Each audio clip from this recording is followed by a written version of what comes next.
નમસ્કાર દર્શક મિત્રો, આશા ન્યૂઝ ગુજરાતીમાં આપનું સ્વાગત છે। સમાચાર મળી રહ્યા છે વડોદરા જિલ્લાના વાઘોડિયા તાલુકાથી।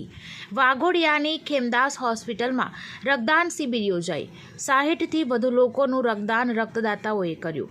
વાઘોડિયાના ઈશ્વરપુરા ગામ પાસેની ખેમદાસ આયુર્વેદિક હોસ્પિટલ ખાતે વર્લ્ડ બ્લડ ડોનર ડે વિશ્વ રક્તદાન દિવસના અનુસંધાનમાં Parul institute of Ayurveda and રિસર્ચના રોગ નિદાન ડિપાર્ટમેન્ટ અને ખેમદાસ હોસ્પિટલ તેમજ પારુલ સેવાશ્રમ હોસ્પિટલ એનએસ અને પારુલ બ્લડ બેંકની ટીમેના સંયુક્તપણે આ રક્તદાન શિબિરનું આયોજન કરવામાં આવ્યું હતું।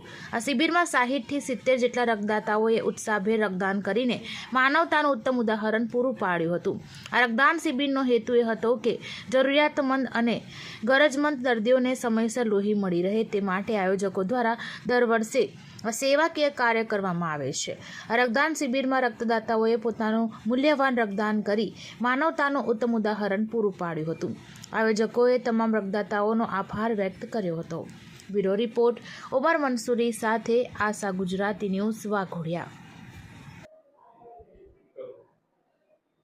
હું doctor Praful Suryavanshi, department of રોગ નિદાન, Parul institute of Ayurveda and research, Khemdas hospital.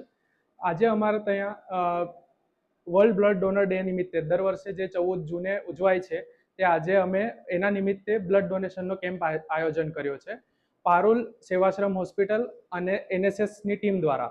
તો એના દ્વારા જે આયોજન કરાયું છે તો આજે અત્યાર સુધી 60 પેશન્ટોએ એનો લાભ લીધો છે। 60થી 70 પેશન્ટોએ જે અમે જરૂરિયાતમંદ લોકોને આપીશું અને દર વર્ષે આ પ્રમાણે અમે આ કેમ્પનું આયોજન કરીએ છીએ અને ખેમદાસ હોસ્પિટલ દ્વારા બ્લડ મોકલવામાં આવે છે। સમાચારોના સતત અપડેટ મેળવવા માટે આશા ન્યૂઝ ગુજરાતીને યુટ્યુબ પર સબસ્ક્રાઇબ કરો, બેલ આઇકન દબાવો અને અમારી સાથે જોડેલા રહો ફેસબુક, ઇન્સ્ટાગ્રામ અને ટ્વિટર પર।